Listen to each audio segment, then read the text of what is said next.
বান্দা তোমাদেরকে একমাত্র কেবলমাত্র শুধুমাত্র আমি আল্লাহর ইবাদতের জন্যই তোমাদেরকে এবং জিন জাতি দুইটা জাতি, মানুষ জাতি এবং জিন জাতি দুইটা জাতিকে অন্য কোনো কাজের জন্য নয়, আমি আল্লাহর ইবাদতের জন্যই পৃথিবীর জমিনে প্রেরণ করেছি। বলেন সুবহানাল্লাহ।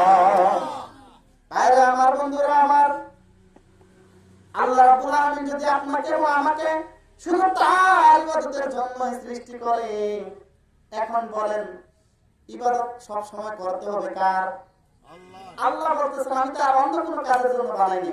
কিসের জন্য? লিয়াবুদু, আমার ইবাদতের জন্য। সুবহানাল্লাহ বলেন। তাহলে কি ব্যবসা করার সুযোগ আছে? আছে? আল্লাহর কথা অনুযায়ী ব্যবসা করার সুযোগ নাই। চাকরি করার সুযোগ, কৃষি করার সুযোগ